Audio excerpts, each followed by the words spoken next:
All right, I'm really excited to be back for another episode of Beyond Barriers hosted by Wally.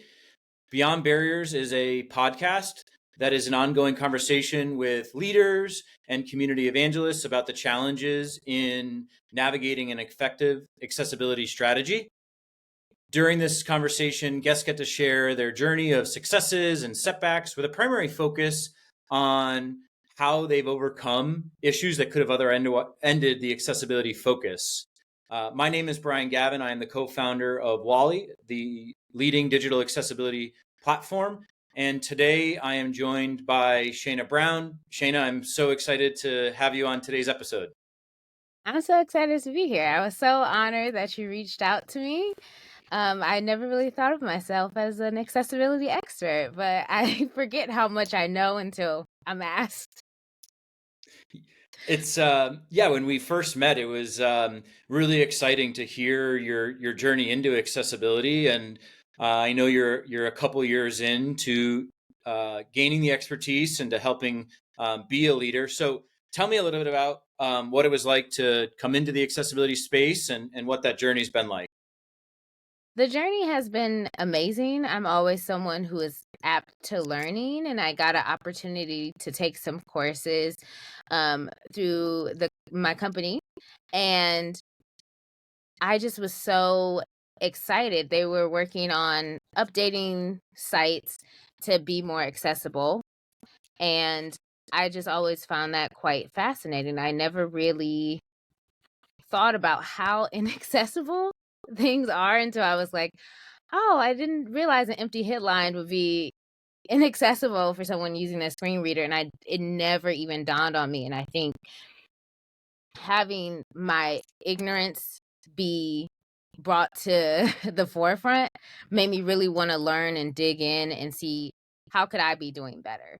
I am constantly present trainings and I don't even think about like, oh, adding captions because live captions are automatically added, but that's not always effective if I'm talking very fast or if they miss capture a word that I'm saying. And it's just little things like that that I never really glanced at and that I became so aware of once I took all of these courses of all the ways that the world is inaccessible to so many people.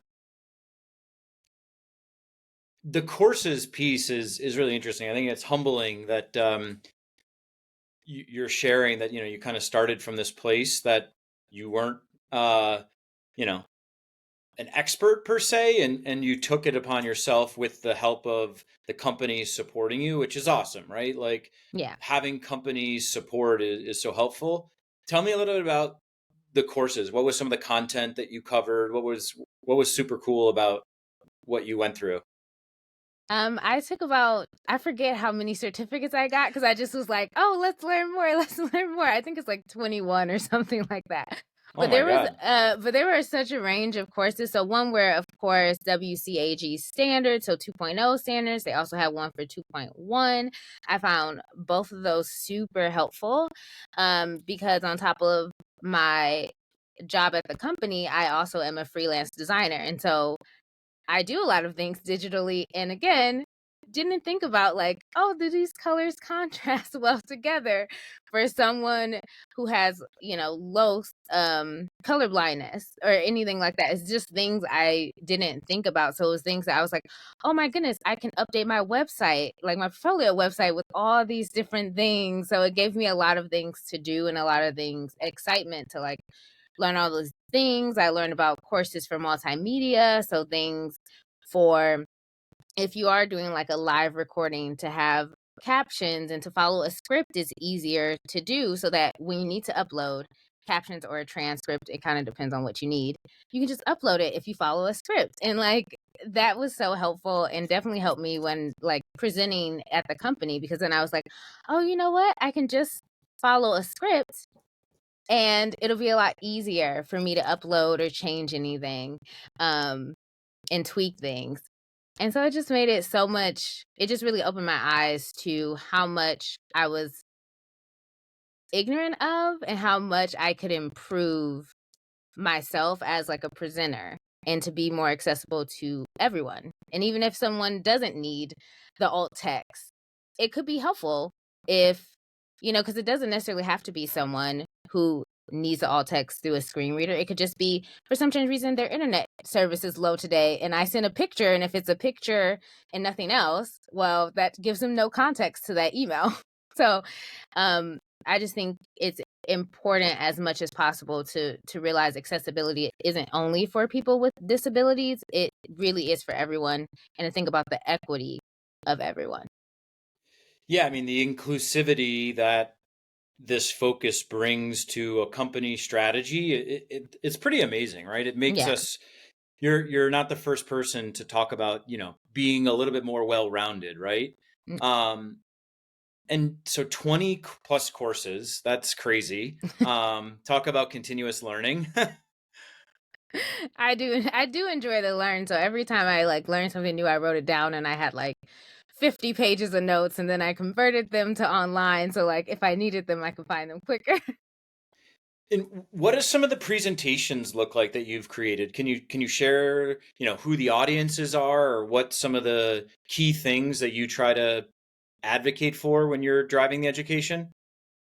Yeah. So when I am driving education, I really try to pitch why it is necessary and to give examples, because I think that is also the most useful thing. And I think so much of it is you want to put somebody in someone else's shoes for them to understand why it is necessary. So when I am presenting and saying, hey, you have empty headlines on the site and it's an accessibility issue for these reasons, I want you to understand why that is an accessibility issue, why that impacts, and even give examples and show you what that looks like from a screen reader perspective of, if this was you and you were reading a screen reader and you get to the section, it just reads empty headline, and it's distracting. You don't know what's going on. So I think that's really important and impactful when you give those presentations, especially with dealing with accessibility, is not only talk at somebody, but to help connect and bridge the connection. Because if someone doesn't need those tools, it would never occur to them that, what is the issue with the empty headline if I just need a marker? Or why do I need to have H1 hitting at the top, or why can't it be at the bottom? I think giving examples and trying to bridge that connection is really important. I love, for myself, if someone can give an example of, constructive feedback, or looking to conduct a movement, the relevancy to my role and my place in the organization, because I think, every role within the organization needs to embrace accessibility. And, there tends to be a lot of focus in the conversations that I have around, the roles that touch the content supply of a brand, right? Mhm. So, hey, one thing I want to ask, and I'm curious if you can share any because it kind of stuck out to me, was the company support. So you received Yeah. encouragement to do this? Yeah. So um there is a company called Site Improve that partners with my company to help the websites meet accessibility standards. And they were like, oh, we offer courses about accessibility. And I was so excited because when we first got started on accessibility, I was like, oh my goodness, this is something I don't know about. And I just was so eager to peel back the layers of my ignorance to learn and grow. And Yeah. so when I got that opportunity, I was like, oh, I so want to do this. And they were like, okay. And I was like, okay, I'm taking these courses. And everybody on my team was so encouraging to keep it up. And so even past, once I took those courses and I really understood areas where I could help, whenever I got an issue at the company where I was like, even if it wasn't somebody asking me if this is an accessibility issue, if I saw it, I was like, hey, just want to point out that these don't have any headings on the headlines, and this would be an issue for accessibility. And I just tell them, this is why it's an issue. So it would be great if you can update that. So, and I try to follow up with that just to ensure it actually is being met. Um, so I think that was just amazing that the company was so supportive in letting me do that while also doing my full-time role. Yeah. And it helps. You're super friendly, and you give off very positive vibes. So, Thank you. um, all right. So there's a lot of excitement and support, but I'm sure along the multi-year journey that you've gone through, there's been some challenges, right? Scaling and implementing the strategy. So talk to me a little bit about the other side, where you see challenges. I think the biggest challenge is the ease of ignoring accessibility.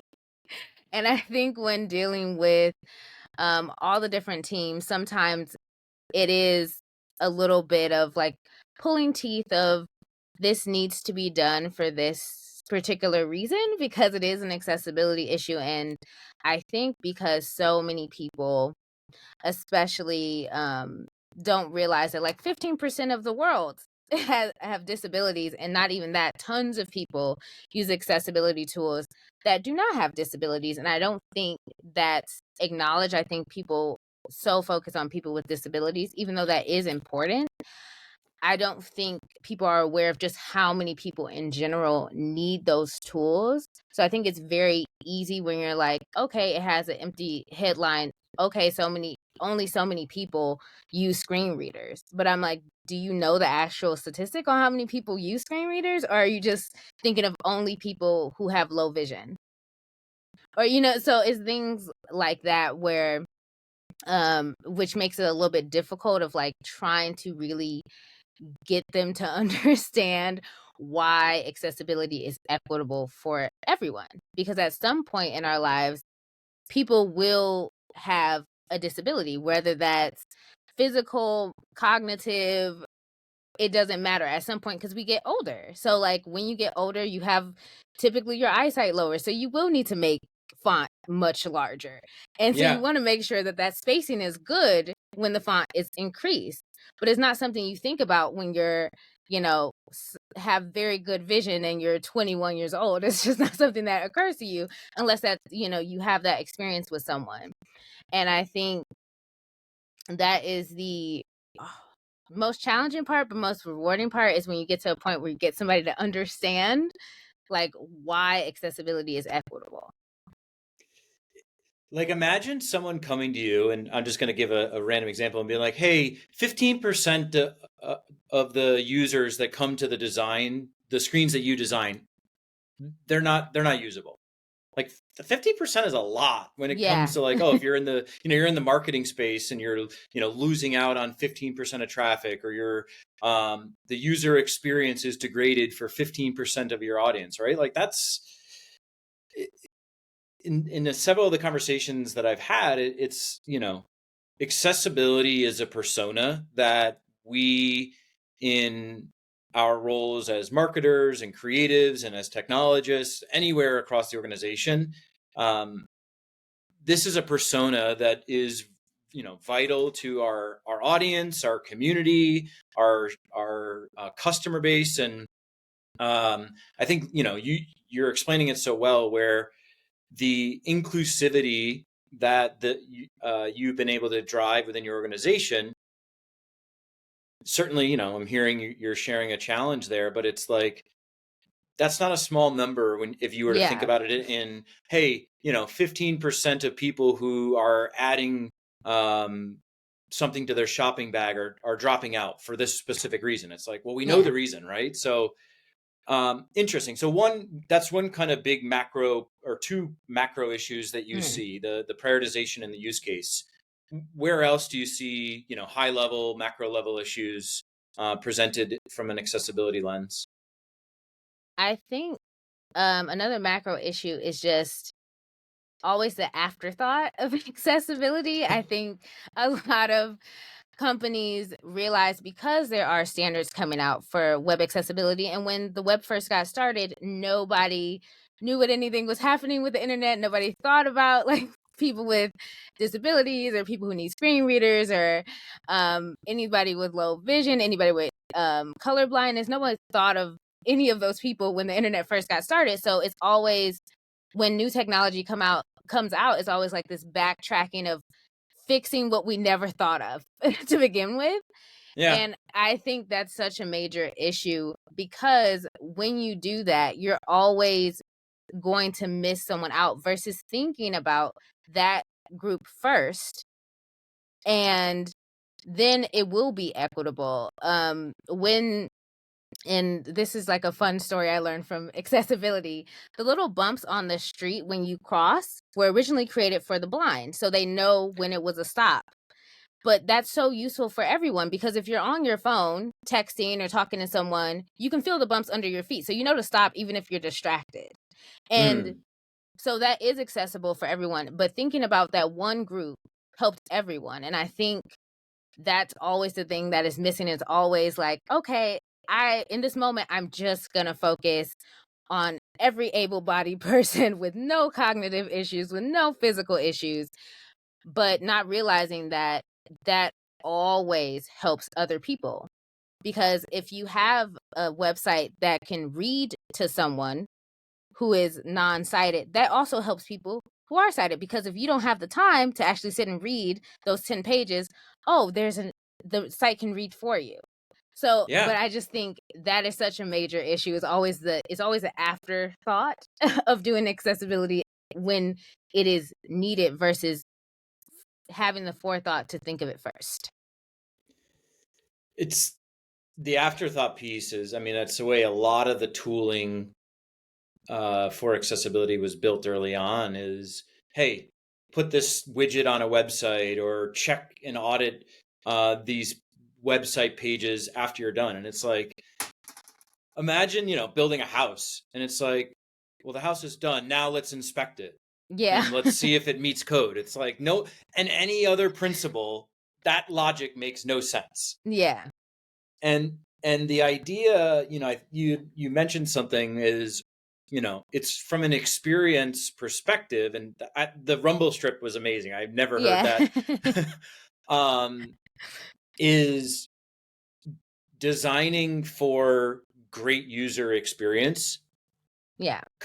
consciously or unconsciously, and in digital format and in physical format, there is a purpose-built experience. And so how do you broaden your creative thinking, right? That's kind of like what we're doing, right? Like the Rumble strip application to visually impaired and distracted, but don't text and drive. Yeah. It's really a creative way of thinking about how to apply that. So any personal challenges that you've had in your professional career or personal life that you'd be comfortable sharing? Yeah. So in my personal life, I think um the hardest challenge was once I became aware, I noticed so much, which is not a bad thing. But then it made me think of how inaccessible am I being to other people, especially as a designer or someone who I send emails all the time and I send like screenshots of things. Like, how inaccessible am I being to everyone? Because I work with so many teams at my company, but I don't know, if someone in Mexico needs to have the alt text. I don't know if they have, low internet service that day and they need the alt text. And it just made me be very cognizant of things. So it made me, in a weird way, be more prepared. So when I do know that I have presentations and I'm going to use visuals or I'm going to use videos, I always give context to that image. And I also include alt text so that you know contextually why this is relevant, but also the alt text of visually what you're seeing. And I think preparing for other people makes it easier. So when you do have things where you are recorded or you're giving a presentation to someone, having a script is a lot easier so that when it is uploaded, when you can send it out, you can add captions and it be accurate for someone who may not, may be in a loud space and can't actually listen to it and doesn't have headphones. They can just read what you're saying. And I think me being aware of what I need to be prepared for is so helpful because although it may take me an hour, I know that is worth the time because you never know who will need it. You never know what circumstance someone is in to need access to your whatever form it is, and you want to make sure it's accessible for everyone, because that's the whole point of accessibility, is to be equitable to everyone. I just love that you're aware and you're humble and confident speaking about the challenges that you observed, right? Like self-reflection or personal identification of how, how to better yourself. And I'm sure the accolades and the recognition has been great professionally, and personally it makes you feel good. So um super cool. I think you're giving me confidence, and hopefully folks that listen to this podcast the confidence to recognize that awareness is your own, is an own personal challenge, right? And I Yeah. mean, again, 21 and growing, accolades and certificates behind accessibility, you're addressing that challenge head on. Thank you. Cool. So any other successes or setbacks in this area of implementing and scaling the strategy that you've embarked on? Um, Other challenges is impatience. I'm a very impatient person. So when I hate delays for things, when I think like they're so important accessibility wise.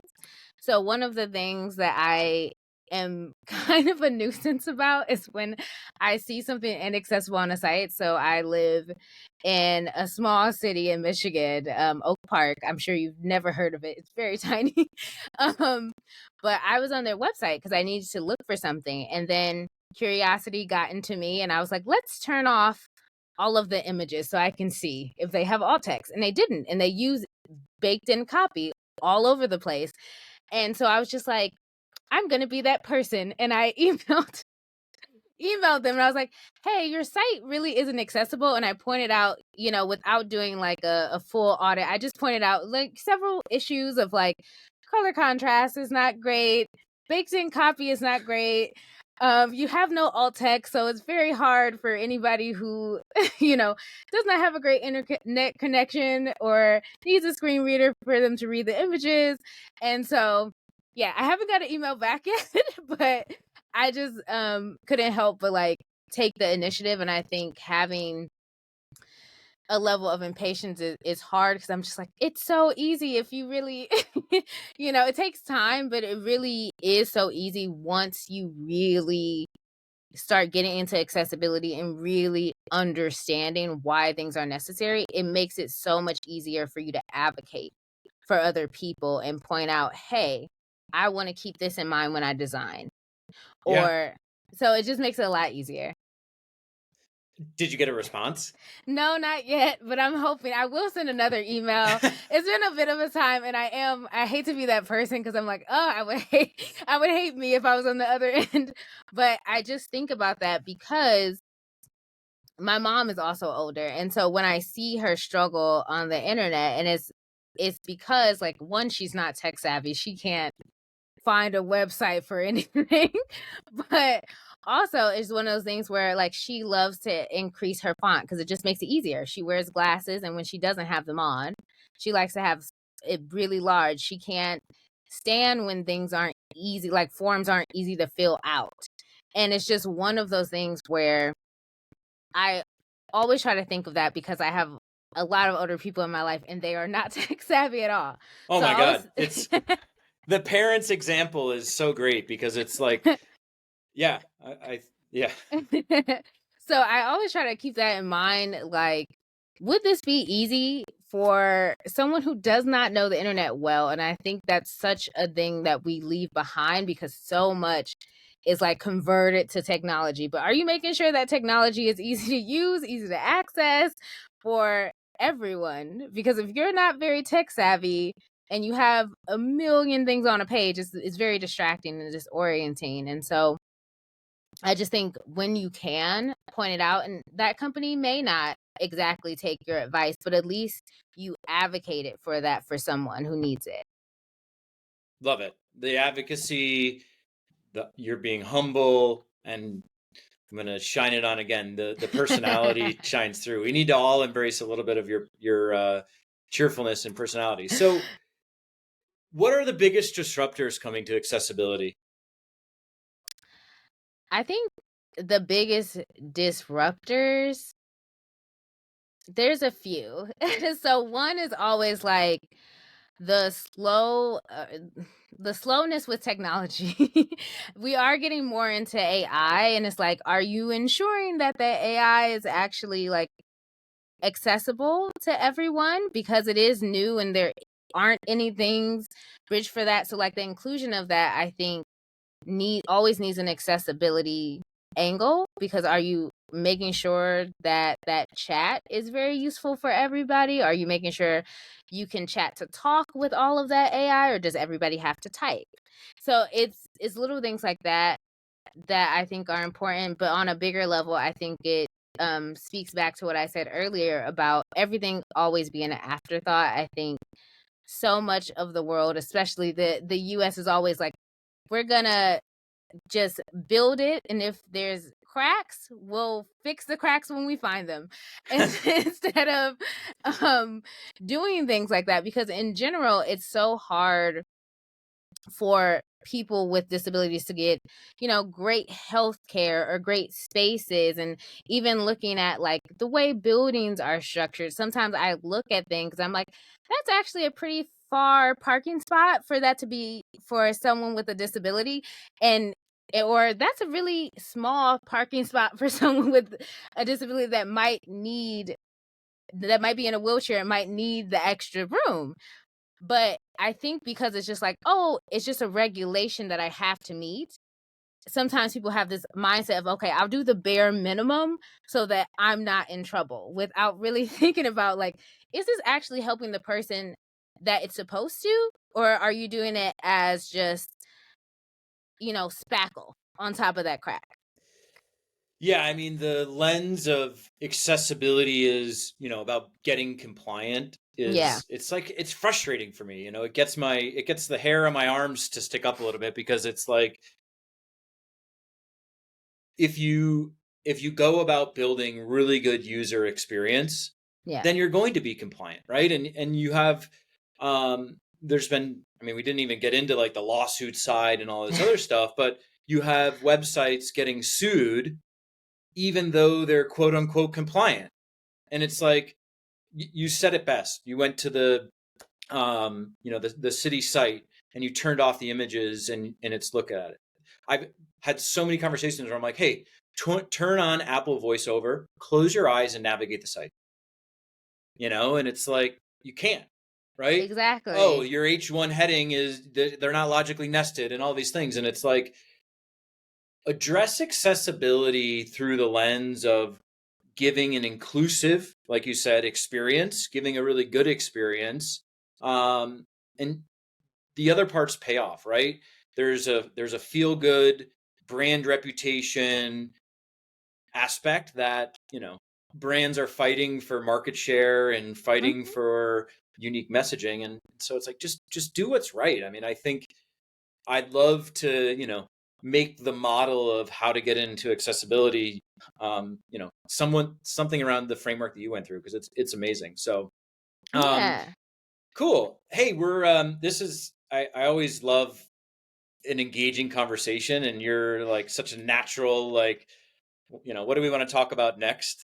And or just go deeper on. So, before we close out, is there anything else that I can, have you share and close out with?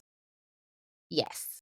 So I want people to actually take your advice. So when you are looking for accessibility in a digital space, use tools that invite you for accessibility to be needed. So make sure you can't see the images. Do you have alt text? Is that alt text actually relevant versus saying like girl in chair? Is that really relevant? Or can that or does that picture actually have no relevance? So you can ignore it. Or should you specify what she's doing, because that's the context you need to give to someone? If you want to make sure that your headings are correct, tab through, literally just press the tab button and tab through and make sure everything is in order that it needs to be for, and that will let you know, like, okay, this should be an H1 hitting, this should be an H2 hitting. And I think it's all about putting yourself in someone else's shoes. And that's all it is about. That's what it's always been about. It's about building that equity. And the only way to do that is to truly put yourself in someone else's shoes and see that experience for theirs, because ultimately accessibility will benefit everyone. And people who really need it will really appreciate you as a company, you as a person who takes that extra effort to make sure it's that, because people who use all of these tools constantly have to fight. So it would be nice for them to actually not have to and have someone advocate and work for them versus them always having to raise their hand and say, hey, this site isn't accessible to me. Yeah. And I'm going to take away what you said, which is think about the other applications of the solutions that are created, right? The rumble strip.